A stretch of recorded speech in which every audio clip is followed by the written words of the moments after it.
Fascinate ہوتا ہوں مہاتما گاندھی سے، نیلسن منڈیلا سے، جن لوگوں نے سال ہاں سال جیل میں گزار دیے. انہوں نے اپنے آئیڈیاز کے لیے جو ہے وہ انہوں نے اپنی زندگیاں جو ہیں وہ جیلوں میں گزار دی.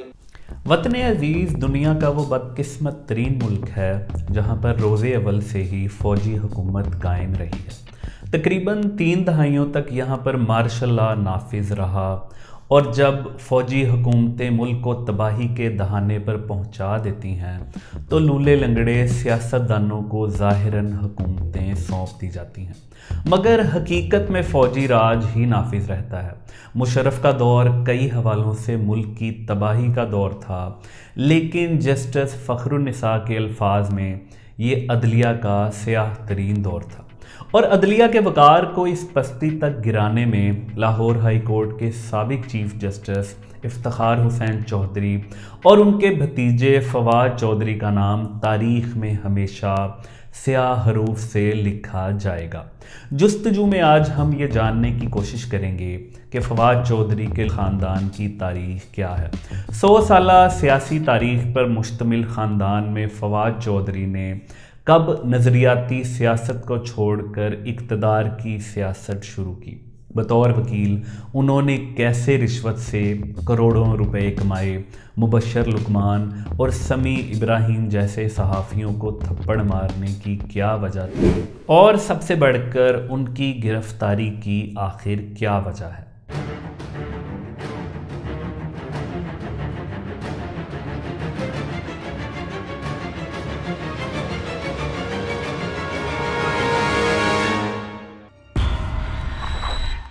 فواد چودھری کے عروج کی کہانی شروع ہوتی ہے مشرف دور سے، جب عامر مشرف کی فوجی حکومت کو من پسند فیصلوں کے لیے لاہور ہائی کورٹ کے ایک کٹ پتلی چیف جسٹس کی ضرورت تھی. مشرف کے دربار میں بکے ہوئے جج اپنی سی وی پیش کر رہے تھے. میرٹ پر جسٹس ریٹائرڈ فخر النساء لاہور ہائی کورٹ کی پہلی خاتون چیف جسٹس بننے والی تھی، جب انہیں مشرف کے نمائندے نے یہ پیشکش کی کہ اگر وہ مارشل لا حکومت کے فیصلے پر عدالتی ٹھپا لگانے کی حامی بھر لیں تو انہیں چیف جسٹس بنا دیا جائے گا. ایماندار جج نے انہیں سختی سے شٹ اپ کال دے کر دفتر سے نکال دیا تو قرۂ فال فواد چودھری کے چچا جسٹس افتخار حسین چودھری کے نام نکلا اور انہیں لاہور ہائی کورٹ کا چیف جسٹس بنا دیا گیا. اس تقرری کے خلاف پاکستان کی عدلیہ نے احتجاج بلند کیا، لیکن یہ نکار خانے میں طوطی کی آواز تھی. سپریم کورٹ کے جسٹس قاضی فائز عیسیٰ نے اس تقرری پر احتجاج کیا تو اس دور میں مشرف حکومت کے ترجمان اور اپنے چچا کے کرپشن کے پیسے پکڑنے والے فرنٹ مین فواد چودھری ان کی ٹانگوں کو پڑ گئے. پاکستان تحریک انصاف کے بانی رہنما حامد خان نے اپنی کتاب constitutional and political history of Pakistan میں اس تقرری کی روداد کچھ یوں لکھی ہے. آخر جسٹس افتخار حسین چودھری جو کہ ایک جونیئر جج تھے، فوجی حکومت کے مزاج کے مطابق خدمات سر انجام دینے پر رضامند ہوئے اور انہیں chief justice Lahore high court تعینات کر دیا گیا. چند دنوں کے اندر انہوں نے ان تمام ایماندار ڈسٹرکٹ اینڈ سیشن ججز جن کی تعیناتی جسٹس فلک شیر نے کی تھی کے تبادلے کر دیے اور ان کی جگہ فوجی حکومت کی خواہش پر قابل اعتراض شہرت کے حامل ججوں کو تعینات کر دیا گیا. Chief justice Pakistan Sheikh Riaz Ahmed, chief election commissioner justice Irshad Hassan Khan اور لاہور ہائی کورٹ کے چیف جسٹس افتخار حسین چودھری. شفاف انتخابات کے لیے عظیم ججوں کے ایسے لیتھل کمبینیشن کی نظیر تاریخ میں ڈھونڈے سے بھی نہیں ملے گی. باقی سیاسی انجینئرنگ کے لیے میجر جنرل احتشام ضمیر سرگرم عمل تھے. جسٹس فخر النساء کھوکھر کو جب میرٹ پر chief justice Lahore high court نہ بنایا گیا تو ان کا غصہ کم کرنے اور انہیں نوازنے کے لیے بطور رشوت tribunal of protection of environment کا چیئرپرسن بنا دیا گیا. محترمہ نے یہ عہدہ قبول نہ کیا اور بطور جج ہی کام کرنے کا فیصلہ کیا، لیکن فواد چودھری کے چچا کے زمانے میں عدلیہ کا طریقہ واردات اور جسٹس افتخار حسین چودھری کی سوچ کا احوال انہوں نے اپنی کتاب وکالت، عدالت اور ایوان تک میں ضرور بیان کر دیا ہے.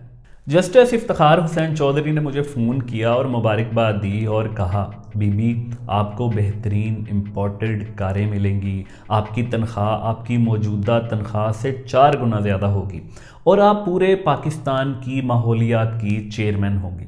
آپ کو اس عہدے کی مراد کا اندازہ نہیں ہے۔ آپ نے میری بات نہیں مانی اور ہمیں مجبوراً یہ اقدام اٹھانا پڑا، لیکن پھر بھی آپ کا خیال رکھا گیا ہے۔